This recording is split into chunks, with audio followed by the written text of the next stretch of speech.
எல்லா உறவுகளுக்கும் வணக்கங்க. நீங்கள் பார்த்துட்ருக்கீங்க எல்லாம் இதுதான் நாங்கள் நாய்களுக்கு போடுற சாப்பாடுங்க. டெய்லி ஒரு 5 கிலோ சாதம் பொங்குவேங்க. அதுபோக பக்கத்தில் ஒரு கோழி கடையிலேருந்து கொஞ்சம் சிக்கன் கொடுப்பார் அந்த ஆள் டெய்லி. அதை எடுத்துகிட்டு வருவேன். எடுத்துகிட்டு வந்து அது கூட சேர்த்து போட்டு நாங்கள் வேக வச்சு சாப்பாடு போட்டுருவோம். ஏன்னா எங்களுக்கு வந்து அந்தளவுக்கு ஜாஸ்தியெல்லாம் வசதி கிடையாதுங்க. இருக்கிறத வச்சு எல்லாத்துக்கும் கொடுக்கணும். அந்த பக்கத்தில் நாங்கள் போடுற இடத்துல மட்டுமே ஒரு 10 20 நாய் இருக்குது. அதுபோக இன்னும் கொஞ்சம் கீழே தள்ளி போவோம், அங்கே ஒரு 6. அதுபோக கீழே தள்ளி போவோம், அங்கே ஒரு 5. அதுபோக கீழே தள்ளி போவோம், அங்கே ஒரு 5. அதுபோக அந்த பக்கம் போவோம், ஒரு 8 எண்ணம் இருக்கும். அதுக்கு பிறகு இந்த பக்கம் கீழே ஒரு 3 எண்ணம், 3 அப்புறம் ஒரு 5. அப்படி கொஞ்சம் கொஞ்சமாக ஒவ்வொரு இடத்துலையா இருக்கிற இடத்துல மட்டும் போடுவோம். ஏன்னா எல்லா நாய்களுக்கும் எங்களுக்கெல்லாம் சாப்பாடு போட முடியாது. அந்த அளவுக்கு எங்களுக்கு வசதியும் கிடையாது. அதனால் கொஞ்சம் சாப்பாடு, பிஸ்கெட்டு, பன்னு இதுதான் நாங்கள் போடுறது. நாங்கள் போடுறது அதுகளுக்கு வயிற்றுக்கு போதுங்க. அது இல்லாமல் எங்களுக்கு உதவிக்கு யாரும் கிடையாது. எங்கள் வீட்டுக்காரர் நீங்கள் பார்த்துருப்பீங்க, அவருக்கு ஒரு 68 வயசு ஆயிடுச்சு. அவர் இப்போ வேலைக்கு போகிறதே இந்த நாய்களுக்காக தான். அவர் வரக்கூடிய வருமானத்தில் பாதி நாங்கள் நாய்களுக்கு தான் போடுறது. மிச்சம் தான் எங்களுக்கு வீட்டுக்கு. அதனால் ஏன்னா எங்களால் விட முடியலை. இப்போ பார்த்தாச்சு பாவம். அது எங்களுக்கு எதிர்பார்த்துக்கிட்டே இருக்கும் ஒவ்வொரு நாளும்.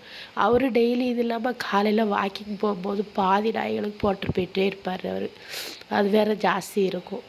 அதனால் அவரோட வருமானத்தில் தான் எங்கள் குடும்பங்களே, வேறு எந்த உதவியும் எங்களுக்கு கிடையாது. அதனால் இதை வச்சு இங்கே உள்ளவங்க பார்க்குறாங்களோ பார்க்கலையே தெரியல. ஆனால் யாராவது பார்த்தாங்க வச்சாங்கன்னா எல்லாருக்கும் புரியுமேங்கிறதுக்காண்டி தான் நாங்கள் போடுறோம். இப்போதைக்கு எங்களால் முடிஞ்ச அளவுக்கு போடுறது.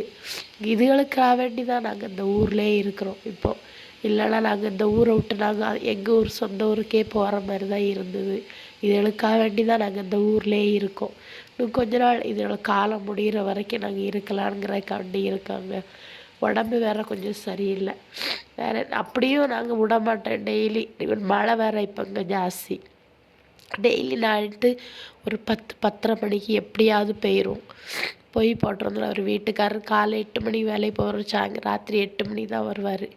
அவ்வளோ நேரம் வேலை தான் பார்ப்பாருங்க. பாவம், அவர் நினச்சாலும் வயசாகிடுச்சுன்னு இல்லை, அவர் இதுகளுக்காக வேண்டியே உழைக்கார். ரொம்ப கஷ்டமாக இருக்கும். என்ன பண்ண முடியும்னு சொல்லுங்க. அப்படி போயிட்டுருக்கு. பார்ப்போம் காலை இது வரைக்கும் போகுது, அவ்வளோ வரைக்கும் நடக்கட்டுன்னு சொல்லி விட்டுட்டோம்.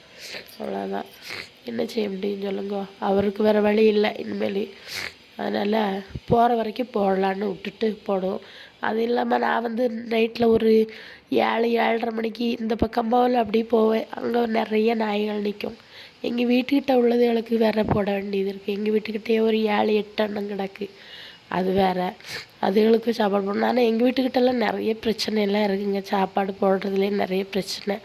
எங்கேருந்து எந்த நாய்களையும் இப்போ கூட்டிகிட்டும் வர முடியாது, வைக்க முடியாத சூழ்நிலையில் நாங்கள் இருக்கோம். பக்கத்தில் உள்ளவங்களாம் ரொம்ப சண்டை போடுவாங்க எப்போவுமே. அந்த மாதிரி சிச்சுவேஷனில் தான் இப்போதைக்கு எங்களோட இருக்குது. பார்ப்போம், போடுற வரைக்கும் போடலாம். ஏன்னா முன்னாடி நாங்கள் இங்கே வரும்போது சுற்றி வீடே கிடையாது. ஆனால் இப்போ